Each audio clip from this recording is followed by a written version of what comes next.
2021년 1월 7일 목요일 특별 새벽 기도의 말씀입니다. 오늘 말씀은 빌립보서 2장 5절 말씀입니다. 빌립보서 2장 5절 말씀입니다. 제가 봉독하겠습니다. 너희 안에 이 마음을 품으라. 곧 그리스도 예수의 마음이니. 매해 1월 1일이 되면 많은 사람들이 해돋이를 보러 갑니다. 가족, 친구, 연인 등등 소중한 사람들과 함께 해돋이를 바라보며 원하는 것들을 이루어지기를 간절히 소망합니다. 이 소망은 많은 사람들에게 큰 힘과 기쁨이 되어주고 있습니다. 새해 해가 뜨는 것처럼 자신의 삶도 밝게 빛날 것이라는 희망을 가지며 살아가게 해주기 때문입니다. 우리 믿는 자들에게도 이러한 소망이 있습니다. 바로 예수 그리스도입니다. 예수 그리스도만이 우리의 소망이 되어주셔서 절망 중 구원을 이루시고 고통과 고난 중에 기쁨과 감사가 넘치게 하십니다. 우린 올 한 해 동안에 예수 그리스도를 간절히 소망하며 붙잡아 오직 하나님의 은혜 가운데 풍성한 열매가 맺혀지기를 간절히 축복합니다. 그렇다면 예수 그리스도를 소망하기 위해 우리는 어떤 태도를 가져야 할까요? 가장 먼저 1장 29절 말씀에 보면 그를 믿을 뿐 아니라 또한 그를 위하여 고난도 받게 하려 하심이라고 말하십니다. 우린 고난에 참여해야 하는 자들입니다. 하나님을 믿는다고 하면 고난은 당연하게 따라오는 것입니다. 이에 대해 예수님은 이렇게 이야기하십니다. 마태복음 16장 24절입니다. 누구든지 나를 따라오려거든 자기를 부인하고 자기 십자가를 지고 나를 따를 것이라. 믿음에는 예수 그리스도를 따라 함께 이 고난에 참여해야 하는 일이 필요합니다. 그러나 오늘날 많은 그리스도인들은 이러한 삶을 살기를 피하고 있습니다. 하나님을 믿는다고 하면서 나를 위한 삶을 살아갈 때가 많은 것입니다. 성경은 다 하나님의 영광을 위하여 살아가라고 기록되어 있는데 우리의 삶은 나를 위한 하나님을 만들고 나를 위하여 성경을 적용할 때가 많은 것입니다. 그래서 하나님은 우리에게 하나님의 절대적인 은혜가 필요함을 계속해서 알게 하시기 위해 고난의 길을 걸으라고 하시는 것입니다. 그렇다고 이 고난의 길이 저주와 절망의 길은 아닙니다. 예수님은 이 고난에 참여하는 일에 대하여 이렇게 말씀하고 계십니다. 마태복음 11장 28절에서 30절 말씀입니다. 수고하고 무거운 짐진 자들아 다 내게로 오라. 내가 너희를 쉬게 하리라. 나는 마음이 온유하고 겸손하니 나의 멍에를 메고 내게 배우라. 그리하면 너희 마음을 쉼을 얻으리니 이는 내 멍에는 쉽고 내 짐은 가벼움이라 하시니라. 이 세상에 살면서 우리가 선택하는 길 중에 가장 평안하고 안전한 길이 있다면 그것은 바로 내가 이 길의 주인이 되어서 책임지는 그런 길이 아니라 나의 가장 선한 목자가 되어주시는 예수님이 나를 안전하게 보호하신 가운데 걸어가는 길이 가장 안전한 길이 될 것입니다. 예수님을 따라가는 십자가의 길은 참된 안식과 평안이 있습니다. 요즘 뉴스에 보면 너무나도 절망적인 것들이 많습니다. 질병, 강도, 살인, 시기, 학대, 폭행 등등 수많은 범죄로 인해서 더 이기적이고 폐쇄적인 세상이 되어버렸습니다. 이러한 이기적인 세대 가운데 우린 고난에 참여하는 십자가의 길을 가는 삶이 아니고서는 믿는 자로 살아갈 수 없는 것입니다. 수고하고 무거운 짐진 자들을 부르시고 참된 쉼을 주시는 그분의 길을 따르며 참여하는 저와 여러분이 되기를 바랍니다. 이 고난에 참여하고 따르는 태도를 이야기한 바울은 이어 2장 1절에서 2절에 이렇게 이야기하고 있습니다. 그러므로 그리스도 안에 무슨 권면이나 사랑의 무슨 위로나 성령의 무슨 교제나 긍휼이나 자비가 있거든 마음을 같이하여 같은 사랑을 가지고 뜻을 합하며 한 마음을 품어. 예수 그리스도를 소망하는 자들은 한 마음을 품어야 합니다. 이 한 마음을 품는다는 건 결국 3절에서 이야기하는 것 같이 겸손한 마음을 품는 것입니다. 겸손한 마음을 가지기 위하여서는 필요한 전제가 있는데요. 첫 번째로는 다툼과 허영으로 하지 말아야 합니다. 이 다툼은 다른 버전 성경으로 이야기하면 이기심, 경쟁으로 번역되어 있습니다. 그리고 허영은 음모라고 번역되어 있습니다. 공동체에서 가장 시험에 들은 일이 바로 이 두 단어입니다. 이기심과 음모. 이 이기심이 우리로 하여금 다른 일을 미워하게 하지 않습니까? 그리고 또 이 이기심은 나를 교만하게 만들지 않습니까? 이런 이기시적인 마음으로 누군가를 섬기다 보면 결국 섬기는 것이 아니라 어느 순간 내가 드러나고 높아지려는 모습을 보이게 됩니다.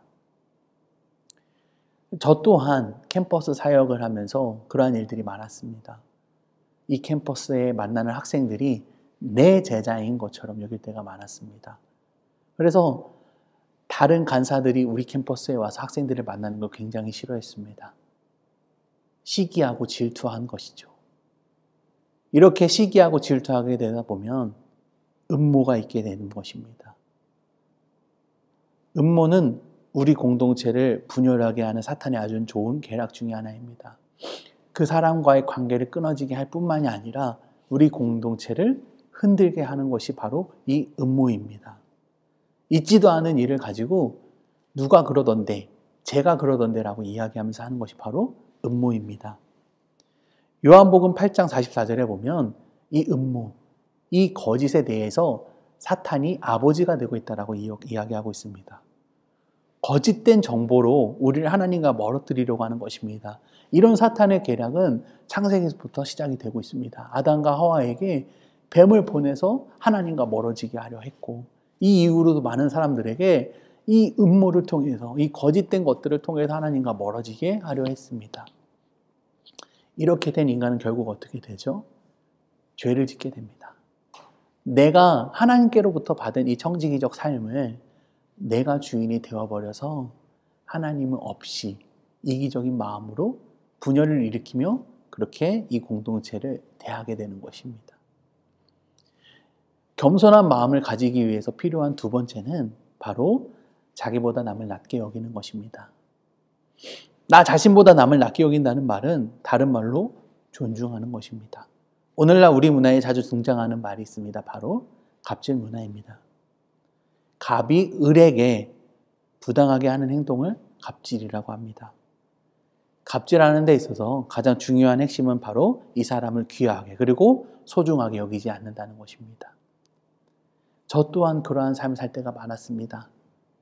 간사라는 이유로, 선교사라는 이유로 내가 만나는 학생들을 나랑 같이 동역하는 동역자로 보지 않고 야, 너 이렇게 이야기하며 존귀하고 소중하게 보지 못할 때가 참 많았습니다.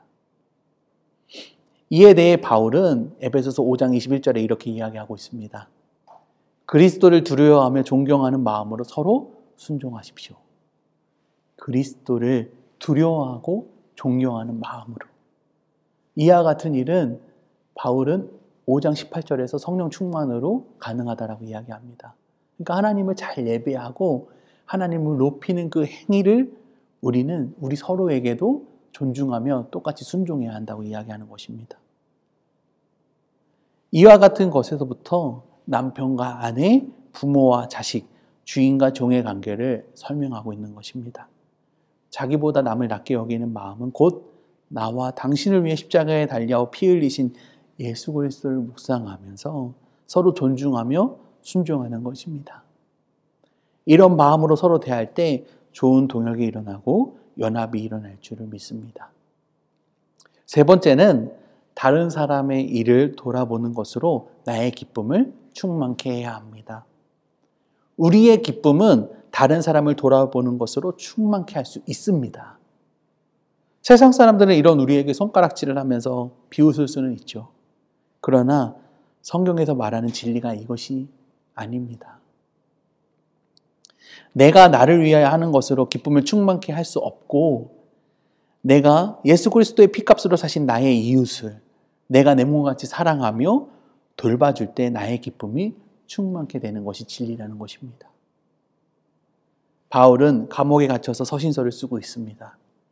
감옥에 갇혀서 가장 어려운 것이 무엇이었을까요?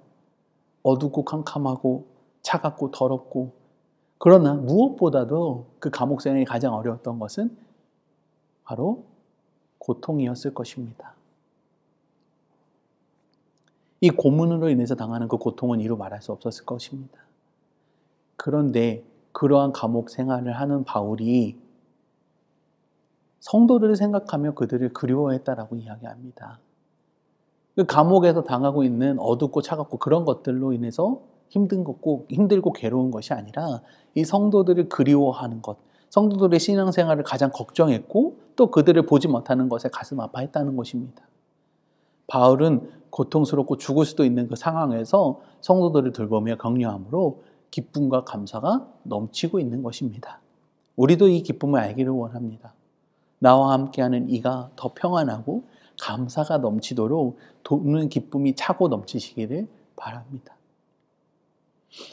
예수 그리스도를 믿고 고난에 참여하여 한 마음으로 겸손한 자들은 결국 예수 그리스도의 마음을 품는 자들입니다.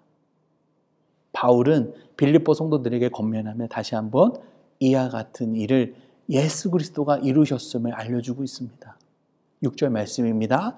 그는 근본 하나님의 본체시나 하나님의 동등됨을 취할 것으로 여기지 아니하시고 오히려 자기를 비워 종의 형체를 가지사 사람들과 같이 되셨고 사람의 모양으로 나타나사 자기를 낮추시고 죽기까지 복종하셨으니 곧 십자가에 죽으심이라.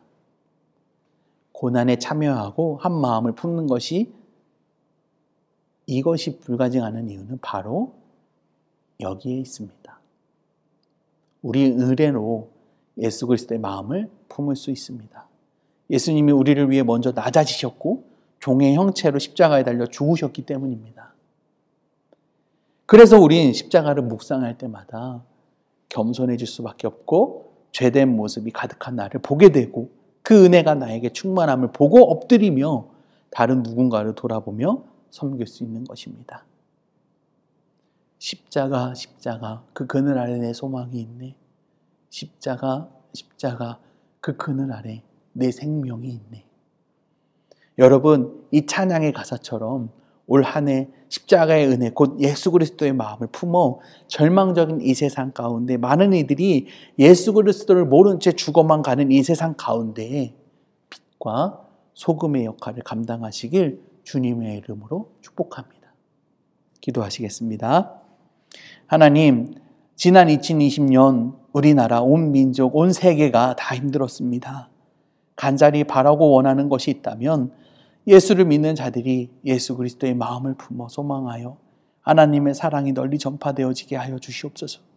과연 나 혼자 미련하게 산다고 달라질 수 있을까 고민되고 주저하게 되지만 이 시대 의인 한 사람을 찾고 계심을 믿으며 우리 남서울 미랄교회가 그런 자들이 되어 내 이웃을 섬기고 사랑하는 귀한 주님의 자녀들이 되어지게 하여 주시옵소서. 하나님을 사랑하고 그 뜻대로 부르심을 입은 자들에게는 모든 것이 협력하여 선을 이룬다고 말씀하신 하나님, 우리가 그 말씀을 신뢰하며 믿음으로 나아갑니다. 우리를 지켜주시고 하나님의 뜻대로 인도하여 주옵소서. 그럴 줄 믿고 살아계셔서 역사하시는 예수님의 이름으로 기도드립니다. 아멘.